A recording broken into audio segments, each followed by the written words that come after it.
दर्शकों नमस्कार, मैं हूं श्रद्धा तिवारी और आप देख रहे हैं एमएनएस न्यूज टीवी। स्वागत है आपका प्राइम टाइम में। एक नजर आज की हेडलाइंस की ओर।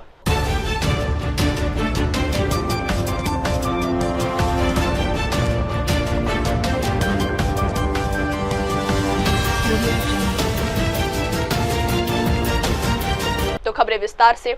एनडीए के मुख्यमंत्रियों की आज दिल्ली में बैठक, पीएम मोदी भी होंगे शामिल। पीएम मोदी की अगुवाई में आज रविवार को दिल्ली में राष्ट्रीय जनतांत्रिक गठबंधन शासित राज्यों के मुख्यमंत्रियों और उप मुख्यमंत्रियों की बैठक होने जा रही है। एक दिवसीय बैठक में ऑपरेशन सिंदूर, जातिगत जनगणना और मोदी सरकार के तीसरे कार्यकाल का पहला साल पूरा होने को लेकर चर्चा किए जाने की संभावना है। सुशासन के मुद्दे पर भी ध्यान केंद्रित किया जा सकता है। बैठक में दिल्ली के मुख्यमंत्री रेखा गुप्ता, असम के मुख्यमंत्री हिमंत बिस्वा शर्मा, त्रिपुरा के मुख्यमंत्री मानिक साह, मेघालय के मुख्यमंत्री कॉनराड संगमा के साथ छत्तीसगढ़ के मुख्यमंत्री विष्णुदेव साय के साथ दोनों उप मुख्यमंत्री अरुण साव और विजय शर्मा शामिल होने के लिए पहुंच गए हैं। आंध्र प्रदेश के उप मुख्यमंत्री पवन कल्याण भी बैठक के लिए आ गए हैं।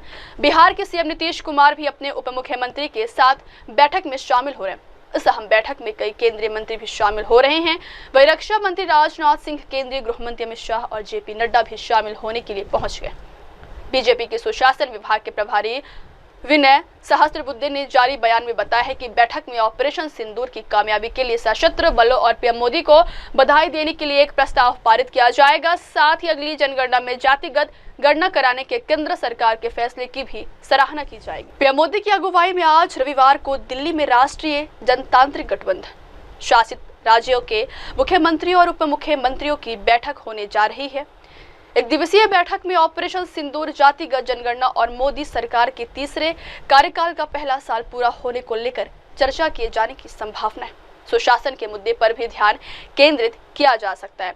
बैठक में दिल्ली के मुख्यमंत्री रेखा गुप्ता, असम के मुख्यमंत्री हिमंत बिस्वा शर्मा, त्रिपुरा के मुख्यमंत्री मानिक साह, मेघालय के मुख्यमंत्री कॉनराड संगमा के साथ छत्तीसगढ़ के मुख्यमंत्री विष्णुदेव साय के साथ दोनों उप मुख्यमंत्री अरुण साव और विजय शर्मा शामिल होने के लिए पहुंच गए हैं। आंध्र प्रदेश के उप मुख्यमंत्री पवन कल्याण भी बैठक के लिए आ गए हैं। बिहार के सीएम नीतीश कुमार भी अपने उप मुख्यमंत्री के साथ बैठक में शामिल हो रहे हैं। इस अहम बैठक में कई केंद्रीय मंत्री भी शामिल हो रहे हैं। वहीं रक्षा मंत्री राजनाथ सिंह, केंद्रीय गृह मंत्री अमित शाह और जेपी नड्डा भी शामिल होने के लिए पहुंच गए। बीजेपी के सुशासन विभाग के प्रभारी विनय सहस्त्रबुद्धे ने जारी बयान में बताया है कि बैठक में ऑपरेशन सिंदूर की कामयाबी के लिए सशस्त्र बलों और पीएम मोदी को बधाई देने के लिए एक प्रस्ताव पारित किया जाएगा। साथ ही अगली जनगणना में जातिगत गणना कराने के केंद्र सरकार के फैसले की भी सराहना की जाएगी। पीएम मोदी की अगुवाई में आज रविवार को दिल्ली में राष्ट्रीय जनतांत्रिक गठबंधन शासित राज्यों के मुख्यमंत्रियों और उप मुख्यमंत्रियों की बैठक होने जा रही है। एक दिवसीय बैठक में ऑपरेशन सिंदूर, जातिगत जनगणना और मोदी सरकार के तीसरे कार्यकाल का पहला साल पूरा होने को लेकर चर्चा किए जाने की संभावना है। सुशासन के मुद्दे पर भी ध्यान केंद्रित किया जा सकता है। बैठक में दिल्ली के मुख्यमंत्री रेखा गुप्ता, असम के मुख्यमंत्री हिमंत बिस्वा शर्मा, त्रिपुरा के मुख्यमंत्री मानिक साह, मेघालय के मुख्यमंत्री कॉनराड संगमा के साथ छत्तीसगढ़ के मुख्यमंत्री विष्णुदेव साय के साथ दोनों उप मुख्यमंत्री अरुण साव और विजय शर्मा शामिल होने के लिए पहुंच गए हैं। आंध्र प्रदेश के उप मुख्यमंत्री पवन कल्याण भी बैठक के लिए आ गए हैं। बिहार के सीएम नीतीश कुमार भी अपने उप मुख्यमंत्री के साथ बैठक में शामिल हो रहे हैं। इस अहम बैठक में कई केंद्रीय मंत्री भी शामिल हो रहे हैं। वहीं रक्षा मंत्री राजनाथ सिंह, केंद्रीय गृह मंत्री अमित शाह और जेपी नड्डा भी शामिल होने के लिए पहुंच गए। बीजेपी के सुशासन विभाग के प्रभारी विनय सहस्त्रबुद्धे ने जारी बयान में बताया है कि बैठक में ऑपरेशन सिंदूर की कामयाबी के लिए सशस्त्र बलों और पीएम मोदी को बधाई देने के लिए एक प्रस्ताव पारित किया जाएगा। साथ ही अगली जनगणना में जातिगत गणना कराने के केंद्र सरकार के फैसले की भी सराहना की जाएगी।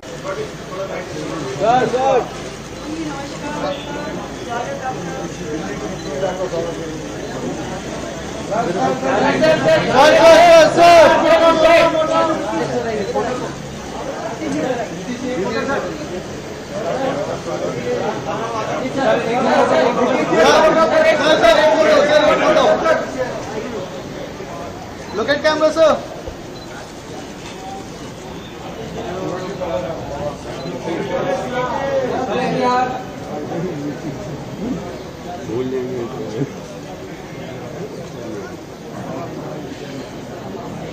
बढ़ते अगली खबर की ओर। राहुल गांधी पर नेता प्रतिपक्ष कम पाकिस्तानी प्रोपेगेंडा ज्यादा फिट होता है, बीजेपी का हमला। कांग्रेस नेता और लोकसभा में नेता प्रतिपक्ष राहुल गांधी शनिवार जम्मू कश्मीर के पुंछ जिले पहुंचे। इस दौरान उन्होंने पाकिस्तान सेना की ओर से सीमा पार से की गई गोलीबारी के पीड़ितों से मुलाकात की और उनका हालचाल जाना। इस बीच बीजेपी ने राहुल गांधी और कांग्रेस पर निशाना साधते हुए दोनों पर पाकिस्तान की भाषा बोलने का आरोप लगाया। शहजाद पूनावाला का कहना है कि राहुल गांधी जिस तरीके से बर्ताव करते हैं उसके लिए नेता प्रतिपक्ष कम पाकिस्तानी प्रोपेगेंडा ज्यादा फिट होता है। पूनावाला ने राहुल पर तंज कसते हुए कहा है कि कांग्रेस नेता विपक्ष के नेता को पाकिस्तान का नेता समझते हैं। उन्होंने कहा कि आज सब पाकिस्तान के सांसदों समेत पूरी दुनिया इस बात पर सहमत है कि ऑपरेशन सिंदूर कितना सफल रहा, उसके बाद भी कांग्रेस पाकिस्तान की भाषा बोलती। कांग्रेस नेता और लोकसभा में नेता प्रतिपक्ष राहुल गांधी शनिवार जम्मू कश्मीर के पुंछ जिले पहुंचे। इस दौरान उन्होंने पाकिस्तान सेना की ओर से सीमा पार से की गई गोलीबारी के पीड़ितों से मुलाकात की और उनका हालचाल जाना। इस बीच बीजेपी ने राहुल गांधी और कांग्रेस पर निशाना साधते हुए दोनों पर पाकिस्तान की भाषा बोलने का आरोप लगाया। शहजाद पूनावाला का कहना है कि राहुल गांधी जिस तरीके से बर्ताव करते हैं उसके लिए नेता प्रतिपक्ष कम पाकिस्तानी प्रोपेगेंडा ज्यादा फिट होता है। पूनावाला ने राहुल पर तंज कसते हुए कहा है कि कांग्रेस नेता विपक्ष के नेता को पाकिस्तान का नेता समझते हैं। उन्होंने कहा कि आज सब पाकिस्तान के सांसदों समेत पूरी दुनिया इस बात पर सहमत है कि ऑपरेशन सिंदूर कितना सफल रहा, उसके बाद भी कांग्रेस पाकिस्तान की भाषा बोलती। कांग्रेस नेता और लोकसभा में नेता प्रतिपक्ष राहुल गांधी शनिवार जम्मू कश्मीर के पुंछ जिले पहुंचे। इस दौरान उन्होंने पाकिस्तान सेना की ओर से सीमा पार से की गई गोलीबारी के पीड़ितों से मुलाकात की और उनका हालचाल जाना। इस बीच बीजेपी ने राहुल गांधी और कांग्रेस पर निशाना साधते हुए दोनों पर पाकिस्तान की भाषा बोलने का आरोप लगाया। शहजाद पूनावाला का कहना है कि राहुल गांधी जिस तरीके से बर्ताव करते हैं उसके लिए नेता प्रतिपक्ष कम पाकिस्तानी प्रोपेगेंडा ज्यादा फिट होता है। पूनावाला ने राहुल पर तंज कसते हुए कहा है कि कांग्रेस नेता विपक्ष के नेता को पाकिस्तान का नेता समझते हैं। उन्होंने कहा कि आज सब पाकिस्तान के सांसदों समेत पूरी दुनिया इस बात पर सहमत है कि ऑपरेशन सिंदूर कितना सफल रहा, उसके बाद भी कांग्रेस पाकिस्तान की भाषा बोलती। आज राहुल गांधी जी पूंछ में थे और अभी अभी उनका जो वक्तव्य सामने आया है उसे देखकर पूरा देश हैरान है, परेशान है कि लीडर ऑफ ऑपोजिशन भी, नेता प्रतिपक्ष भी इस प्रकार की बातें कर सकते हैं। राहुल गांधी जी के वक्तव्य में जो सभी जगह प्रकाशित भी हुआ है, वो कहते हैं कि पूंछ में जो हुआ वो एक त्रासदी अर्थात ट्रेजेडी थी। एक्ट ऑफ टेरर को राहुल गांधी जी अब एक्ट ऑफ ट्रेजेडी बता रहे हैं। राहुल गांधी जी निहत्थे हमारे नागरिकों पर, इनोसेंट सिविलियंस पर गोलियां बरसाने का काम, शेलिंग करने का काम पाकिस्तान की आतंकी मानसिकता वाली सेना ने किया और केवल निहत्थे लोगों पर नहीं, गुरुद्वारे पर गोलियां चलाकर जो ग्रंथी, जो पूजा अर्चना कर रहे थे, जो गुरुद्वारे में थे, उनके ऊपर गोली चलाकर उनको मारने का काम किया गया। स्कूल पे गोलियां चलाई गई, छोटे छोटे बच्चों को मारा गया। और राहुल गांधी इस प्रकार से व्हाइट वॉशिंग अर्थात लीपापोती करते हैं और एक्ट ऑफ टेरर को एक्ट ऑफ ट्रेजेडी बताते हैं। पर राहुल गांधी ऐसी बात करे इसमें कोई हैरानी की बात नहीं है, क्योंकि ये वही कांग्रेस पार्टी है जिसने बार बार पाकिस्तान प्रायोजित आतंकवाद की लीपापोती की है। 26/11 को हिंदुत्व का कार्य बताने का काम किया था ना। समझौता ब्लास्ट में भी पाकिस्तान को क्लीन चिट देने का काम और हिंदुत्व टेरर कहने का काम कांग्रेस ने ही किया था ना। पुलवामा में भी रणदीप सुरजेवाला ने इसे insider job, home grown terror का जॉब बताकर पाकिस्तान को क्लीन चिट देने का काम किया था ना। और अभी ज्यादा दूर जाने की आवश्यकता नहीं, पहलगाम में 24 घंटे भी नहीं बीते थे तो राहुल गांधी के परिवार के सदस्य Robert Vadra, husband of Priyanka Vadra, कहते हैं कि यह हिंदुत्व की वजह से हुआ। मतलब पाकिस्तान के आतंकवाद को, पाकिस्तान के कुकर्मों को, पाकिस्तान के क्रिमिनल एक्शंस को हमेशा एक कवर फायर देने का काम राहुल गांधी और उनका परिवार करता है। और आज पूंछ में आपने देखा होगा कम से कम 1 डजन से ज्यादा हमारे नागरिक मारे गए, छोटे छोटे बच्चे मारे गए। उसको Rahul Gandhi act of tragedy बताते हैं। ये ट्रेजेडी है। ट्रेजेडी के नाम पर राहुल गांधी जी इस देश के साथ कॉमेडी करना बंद कीजिए। आपने हमारे जख्मों पर नमक रगड़ने का काम किया। और ये कोई संयोग नहीं है, ये कोई प्रयोग भी नहीं है, ये सीधे सीधे कांग्रेस का पाकिस्तान को सहयोग है। जब भारत की सेना, शूरवीर सेना हमारी 9 आतंकी कैंप पर, 11 मिलिट्री बेसिस पर 100 से अधिक आतंकियों को समाप्त करती है, 70 से ज्यादा पाकिस्तान के मिलिट्री के लोगों को मारती है और पहली बार न्यूक्लियर पावर देश में घुसकर इस प्रकार की कार्रवाई की जाती है, तो किस प्रकार से कांग्रेस के नेता, उनके सर्वोच्च नेता खड़गे जी बोलते हैं कि ऑपरेशन सिंदूर छुटपुट था। इनके दूसरे नेता गुलाम मीर, वो कहते थोड़ी सी एक्टिविटी हुई। विजय वड़त्तीवार, जिन्होंने 26/11 पर पाकिस्तान को क्लीन चिट दिया था, वो आकर कहते हैं कि पाकिस्तान में तो कोई तबाही नहीं हुई, जो भी तबाही हुई वो भारत की हुई, भारत के लोगों को नुकसान हुआ, भारत के एसेट्स को नुकसान हुआ। 15,000 का ड्रोन था, 15 लाख की मिसाइल क्यों भेज दी आपने? मतलब ये एक प्री प्लान तरीके से, ऑर्केस्ट्रेटेड तरीके से किस प्रकार से कांग्रेस पार्टी पाकिस्तान परस्ती कर सके, पीपी बन सके, ये उसका एक और परिचय है। और ये सारा कुछ संयोग नहीं, सहयोग है। बढ़ते अगली खबर की ओर। असदुद्दीन ओवैसी ने बहरीन में समझा इस्लाम, पाकिस्तान को किया बेनकाब। ऑपरेशन सिंदूर के बाद भारतीय सांसदों का डेलीगेशन दुनिया भर के देशों में पाकिस्तान को बेनकाब कर रहा है। बीजेपी सांसद बैजयंत पांडा के नेतृत्व वाला भारतीय डेलीगेशन बहरीन पहुंचा, जहां प्रतिनिधिमंडल ने भारत का पक्ष रखा और पाकिस्तान समर्थित आतंकवाद की पोल खोल कर रख दी। इस दौरान AIMIM चीफ असदुद्दीन ओवैसी ने पाकिस्तान पर जमकर निशाना साधा। असदुद्दीन ओवैसी ने कहा है कि इन आतंकवादी संगठनों ने भारत में निर्दोष लोगों की हत्या को उचित ठहराया है और उन्होंने कुरान की आयतों को गलत संदर्भ में पेश किया। हमें इसे खत्म करना होगा। उन्होंने लोगों की हत्या को उचित ठहराने के लिए धर्म का इस्तेमाल किया है। इस्लाम आतंकवाद की निंदा करता है और कुरान ने स्पष्ट रूप से कहा है कि एक निर्दोष व्यक्ति की हत्या पूरी मानव जाति की हत्या के समान। ऑपरेशन सिंदूर के बाद भारतीय सांसदों का डेलीगेशन दुनिया भर के देशों में पाकिस्तान को बेनकाब कर रहा है। बीजेपी सांसद बैजयंत पांडा के नेतृत्व वाला भारतीय डेलीगेशन बहरीन पहुंचा, जहां प्रतिनिधिमंडल ने भारत का पक्ष रखा और पाकिस्तान समर्थित आतंकवाद की पोल खोल कर रख दी। इस दौरान AIMIM चीफ असदुद्दीन ओवैसी ने पाकिस्तान पर जमकर निशाना साधा। असदुद्दीन ओवैसी ने कहा है कि इन आतंकवादी संगठनों ने भारत में निर्दोष लोगों की हत्या को उचित ठहराया है और उन्होंने कुरान की आयतों को गलत संदर्भ में पेश किया। हमें इसे खत्म करना होगा। उन्होंने लोगों की हत्या को उचित ठहराने के लिए धर्म का इस्तेमाल किया है। इस्लाम आतंकवाद की निंदा करता है और कुरान ने स्पष्ट रूप से कहा है कि एक निर्दोष व्यक्ति की हत्या पूरी मानव जाति की हत्या के समान। ऑपरेशन सिंदूर के बाद भारतीय सांसदों का डेलीगेशन दुनिया भर के देशों में पाकिस्तान को बेनकाब कर रहा है। बीजेपी सांसद बैजयंत पांडा के नेतृत्व वाला भारतीय डेलीगेशन बहरीन पहुंचा, जहां प्रतिनिधिमंडल ने भारत का पक्ष रखा और पाकिस्तान समर्थित आतंकवाद की पोल खोल कर रख दी। इस दौरान AIMIM चीफ असदुद्दीन ओवैसी ने पाकिस्तान पर जमकर निशाना साधा। असदुद्दीन ओवैसी ने कहा है कि इन आतंकवादी संगठनों ने भारत में निर्दोष लोगों की हत्या को उचित ठहराया है और उन्होंने कुरान की आयतों को गलत संदर्भ में पेश किया। हमें इसे खत्म करना होगा।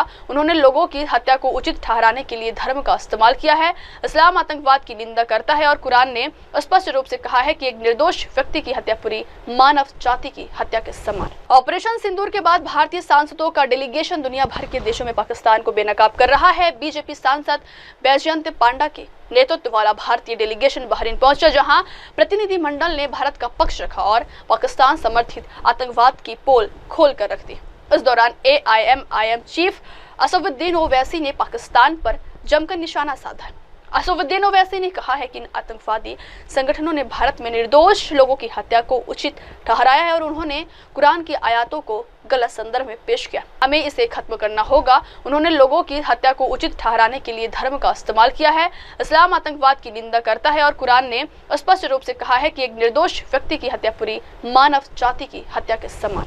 Because if you see on the 9th or 10th of May, when Pakistan unleashed whatever it had, no amount of damage happened in the mainland India. Yes, in the Poonch area, we know what has happened, but the air defense system. I mean, what has been said by the government in the media is that all our technology, all our warfare was able to stop whatever was thrown from a failed state like Pakistan. You're absolutely right. A bomb blast took place in Rameshwaram. Those culprits have been caught. And let me also remind you that the 26/11 incident which took place in Mumbai, Ajmal Kasab was caught. Ajmal Kasab was given all the due process of the law, wherein Ajmal Kasab went through all the legal process of our country, and ultimately the court gave him the punishment. Even after that, the Indian investigators gave all the evidences which was required to the Pakistani government. They had given proofs, audio recordings, and can you believe at that time when this 26/11 incident took place, the Pakistan foreign minister was in India. So this is a state which is not at all connected. It is not at all concerned about the safety and what the message that goes out. But unfortunately, because of Pakistan's intransigence, that trial didn't go further up. But when Bahrain was heading the FATF committee and Pakistan was put in the grey list, that trial proceeded. And after that, Pakistan came out of grey list, and unfortunately those people were convicted only in money laundering, not in terrorist charges. And there was a UN designated terrorist called Zakiur Rahman Lakhvi. I don't know where in the world the prison system is such that Mr. Zakiur Rahman is a designated terrorist, and by being in prison, his wife gives birth to a child. Now this is what Pakistan's legal system or the support of the state is concerned. So I can only assure you, with all the responsibility, that our government has taken all the steps to protect the life and limb of every Indian, and this government has made very clear. Next time you take up this misadventure, it will be beyond what they are expecting. बढ़ते अगली खबर की ओर। पहलगाम हमले पर BJP सांसद रामचंद्र जांगड़ा के बिगड़े बोल। पहलगाम आतंकी हमले पर एक के बाद एक बीजेपी नेताओं के विवादित बयान सामने आ रहे हैं। पहले मध्य प्रदेश के वन मंत्री विजय शाह और अब बीजेपी सांसद रामचंद्र जांगड़ा के बयान ने भूचाल ला दिया। उन्होंने कहा है कि अपने सुहाग को खोने वाली महिलाओं में वीरांगना का भाव और जोश नहीं था। यही कारण है कि 26 लोग गोली का शिकार बन गए। सांसद के इस बयान के बाद से ही काफी निंदा हो रही है। राजनीतिक दलों ने भी कई सवाल उठाए। इस बयान के बाद कांग्रेस सहित अन्य विपक्षी पार्टी इस बयान को असंवेदनशील कह रहे। इमरान प्रतापगढ़ी, दीपेंद्र सिंह हुड्डा, अखिलेश यादव समेत कई नेताओं ने जांगड़ा के बयान पर आपत्ति जताई है। सांसद इमरान प्रतापगढ़ी ने जांगड़ा के बयान पर कहा है कि भारतीय जनता पार्टी में शहीदों और पीड़ितों लोगों के अपमानित करने की होड़ मची हुई है। उन्होंने कहा है कि पीएम मोदी से कहना है कि जिनके सिंदूर उजड़े हैं उनके प्रति तो आपके नेता थोड़ी संवेदनशीलता दिखाएं। दीपेंद्र सिंह हुड्डा ने सांसद के बयान पर हमला बोलते हुए कहा है कि पहलगाम हमले में आतंकियों ने जिनके सुहाग उजाड़ दिए हैं उनकी मर्यादा उजाड़ने का काम हरियाणा की बीजेपी सांसद रामचंद्र जी कर रहे हैं। ये बेहद ही घृणित टिप्पणी है। बीजेपी की तरफ से लगातार शहीद परिवारों का अपमान हो रहा है। पहलगाम आतंकी हमले पर एक के बाद एक बीजेपी नेताओं के विवादित बयान सामने आ रहे हैं। पहले मध्य प्रदेश के वन मंत्री विजय शाह और अब बीजेपी सांसद रामचंद्र जांगड़ा के बयान ने भूचाल ला दिया। उन्होंने कहा है कि अपने सुहाग को खोने वाली महिलाओं में वीरांगना का भाव और जोश नहीं था। यही कारण है कि 26 लोग गोली का शिकार बन गए। सांसद के इस बयान के बाद से ही काफी निंदा हो रही है। राजनीतिक दलों ने भी कई सवाल उठाए। इस बयान के बाद कांग्रेस सहित अन्य विपक्षी पार्टी इस बयान को असंवेदनशील कह रहे। इमरान प्रतापगढ़ी, दीपेंद्र सिंह हुड्डा, अखिलेश यादव समेत कई नेताओं ने जांगड़ा के बयान पर आपत्ति जताई है। सांसद इमरान प्रतापगढ़ी ने जांगड़ा के बयान पर कहा है कि भारतीय जनता पार्टी में शहीदों और पीड़ितों लोगों के अपमानित करने की होड़ मची हुई है। उन्होंने कहा है कि पीएम मोदी से कहना है कि जिनके सिंदूर उजड़े हैं उनके प्रति तो आपके नेता थोड़ी संवेदनशीलता दिखाएं। दीपेंद्र सिंह हुड्डा ने सांसद के बयान पर हमला बोलते हुए कहा है कि पहलगाम हमले में आतंकियों ने जिनके सुहाग उजाड़ दिए हैं उनकी मर्यादा उजाड़ने का काम हरियाणा की बीजेपी सांसद रामचंद्र जी कर रहे हैं। ये बेहद ही घृणित टिप्पणी है। बीजेपी की तरफ से लगातार शहीद परिवारों का अपमान हो रहा है। पहलगाम आतंकी हमले पर एक के बाद एक बीजेपी नेताओं के विवादित बयान सामने आ रहे हैं। पहले मध्य प्रदेश के वन मंत्री विजय शाह और अब बीजेपी सांसद रामचंद्र जांगड़ा के बयान ने भूचाल ला दिया। उन्होंने कहा है कि अपने सुहाग को खोने वाली महिलाओं में वीरांगना का भाव और जोश नहीं था। यही कारण है कि 26 लोग गोली का शिकार बन गए। सांसद के इस बयान के बाद से ही काफी निंदा हो रही है। राजनीतिक दलों ने भी कई सवाल उठाए। इस बयान के बाद कांग्रेस सहित अन्य विपक्षी पार्टी इस बयान को असंवेदनशील कह रहे। इमरान प्रतापगढ़ी, दीपेंद्र सिंह हुड्डा, अखिलेश यादव समेत कई नेताओं ने जांगड़ा के बयान पर आपत्ति जताई है।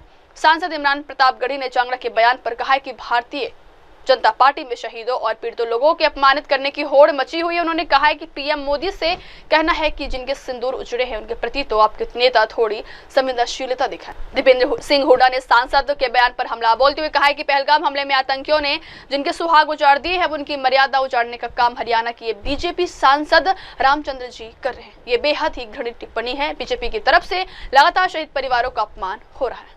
और अगर वहां पर जो हमारी वीरांगनाएं बहन थी जिनकी मांग का सिंदूर छीन लिया गया, अगर उन्होंने अहिल्याबाई का इतिहास पढ़ा होता तो उनके सामने उनके पति को कोई निरपराध इस तरह से गोली नहीं मार सकता था, चाहे वो भी शहीद हो जाती।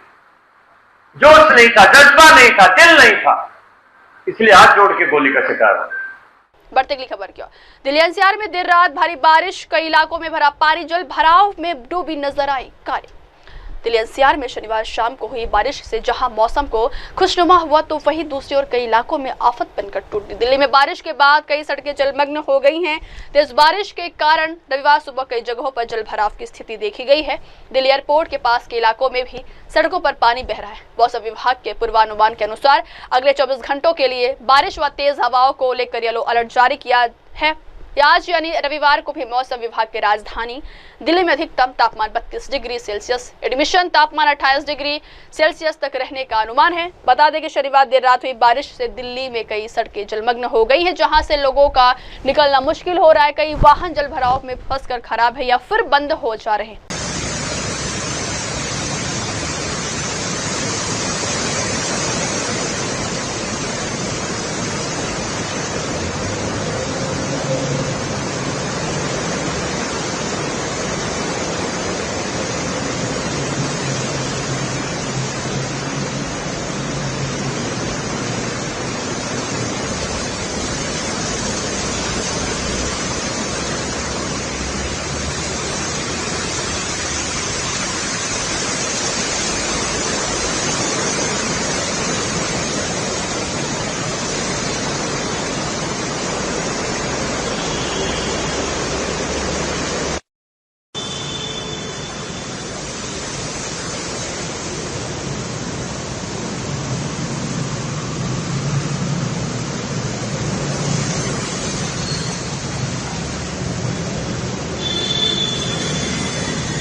बढ़ते अगली खबर की ओर।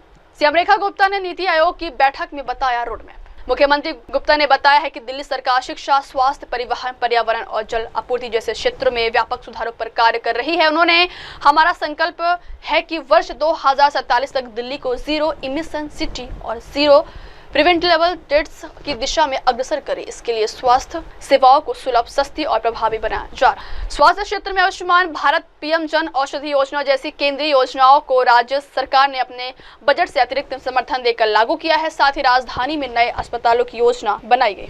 मुख्यमंत्री ने बताया है कि हर घर नल से जल सुनिश्चित करने के लिए एक चरणबद्ध योजना बनाई गई है।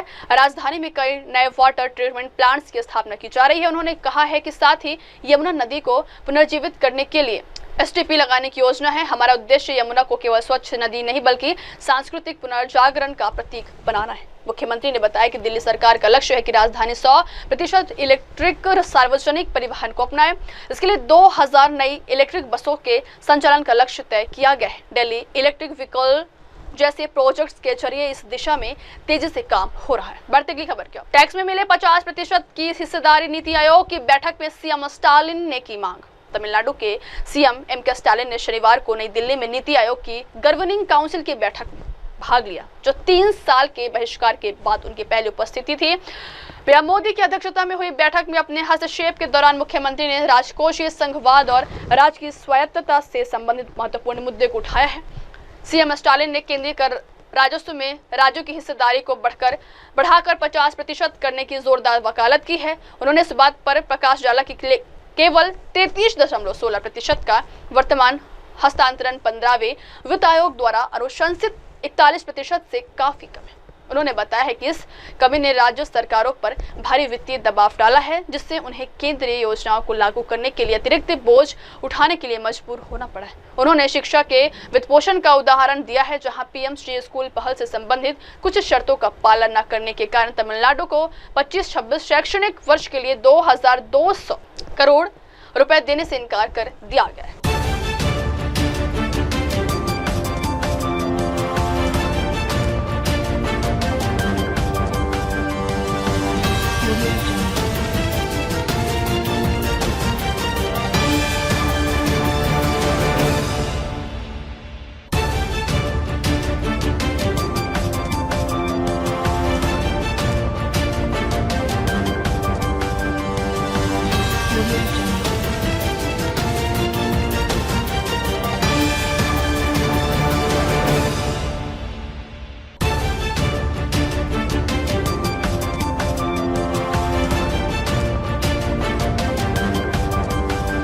अब वक्त तो हो चला दर्शकों ब्रेक का। ब्रेक के बाद की खबरें मेरे सहयोगी मीनल के साथ। तब तक के लिए देखते रहिए देश और दुनिया की तमाम बड़ी खबरें। धन्यवाद। नमस्कार, मैं हूं Abhishek Bachchan. Keep watching MNS news.